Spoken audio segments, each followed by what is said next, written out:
Alright, magandang araw mga ka-tracker. Welcome sa ating vlog. For today's video, ipakita ko lang sa inyo itong unit na nire-ready namin para magkaroon kayo ng idea and reference sa mga Japan surplus. So, yun. Matagal-tagal tayong hindi nakakapag-upload sa ating YouTube. Bihira na lang. Pero ngayon, ipapakita ko sa inyo itong unit na to. Ito po ay Isuzu Forward. Ayan, Isuzu Forward 6HH1 ang makina. Tapos ang ano nito, ang cab nito, ito yung tinatawag na narrow cab, makitid. Meron kasi nitong malapad yung 3 wipers. Ito 2 wipers lang. Ayan, doon natin nalalaman yung pagkakaiba ng wide and narrow. So yun mga ka-tracker, ang makina niya ay manual engine. So ito po ay nire-retouch yung pintura kasi may mga naiwan pang gagawin. Ito ay fully recondition, fully repaint, kulay puti yung cab. Tapos yung undercoat naman ito kulay itim. Ayan, mga bago na yung side mirror, wiper blades. Ayan, kinompleto na namin. Dito mga ka-tracker, yung Japan surplus truck, fully recondition, may warranty po yan. Tapos dito, ang ginagawa namin sa cab pagpalabasin na, nililinis namin buo yan.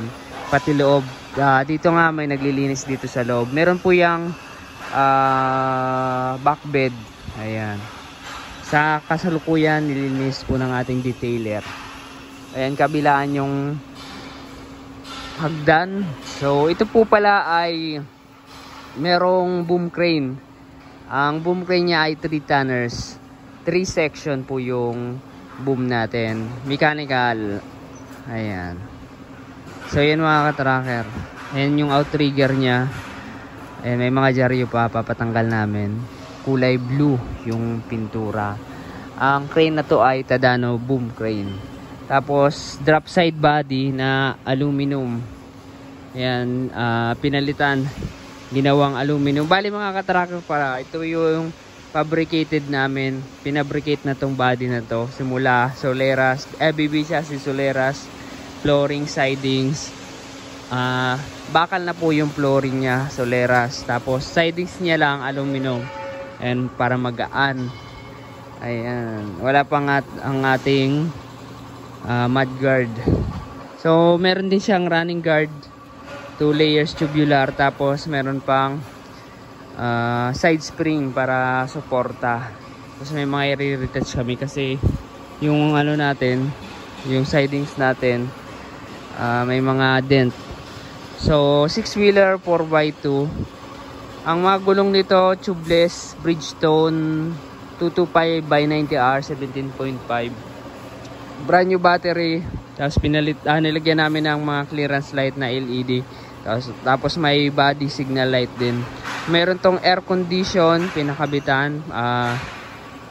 Ayan, pinalagyan ng air condition. Tapos pinalitan namin ng tangke. Maliit yung tangke nito. Ito yung tangke nya, pinalitan namin ng malaki.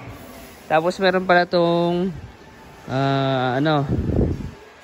parang ano na, self loader na. Nilagyan namin ng rampahan. Ayan yung rampahan. Yung isa nandito. So yan. So ito naman ay requested by client. Requested by client to. Tapos stainless toolbox na rin. Yung pinalit naming tangke, malaki na. Ayan, malaki na po yung tangke, pang 200 liters na tangke. Ayan yung makina, tune up, change oil, lahat ng filters, air filters, fuel filter, and air cleaner element. Ayan. So ito ay ite-test drive pa namin pagkatapos linisan. So ilalabas na to ngayong week, kaya nire-ready na namin ang husto. So may mga kulang pa. Ito po ay nakarehistro na. Dito mga ka-tracker, yung unit namin ay mga nakarehistro na po siya. Ita-transfer na lang sa pangalan nyo. Dito naman ang pag-transfer ng dokumento sa pangalan nyo or yung papel ng truck ay kapag nag-down kayo ng 50%, ayan, automatic ito-transfer na namin. So magpa-process na kami ng dokumento para ma-transfer na. Kapag nilabas yung truck, sa production, nakatransfer na po sa inyo. Ayan. Tapos dito yung mga unit namin, as is condition talaga, hindi kami nagre-reco na.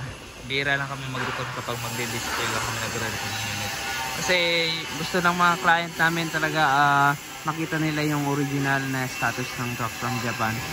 So kaya convert lang namin to left-hand drive, tapos yun na, papakita namin sa kliyente. Kapag nagustuhan, ipaparecon.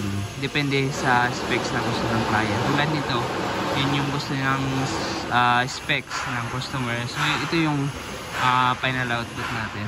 Alright mga ka-tracker, itong unit na to nagre-range to ng estimated mga 1.5, ganyan. Depende mga ka-tracker sa unit na mapipili nyo yung presyo. Alright, so kung nagustuhan nyo itong video na to, paki-like, share, and paki-subscribe na, paki-follow na rin ang ating FB page, Tracker Moto. Maraming salamat, God bless, bye-bye. Shoutout pala sa family Naupia, family Panyoso, family Dasian sa Bicol. Ayan. And then shoutout kay madami tayong i-shoutout, nakalimutan ko. Sa sunod na lang, maraming salamat.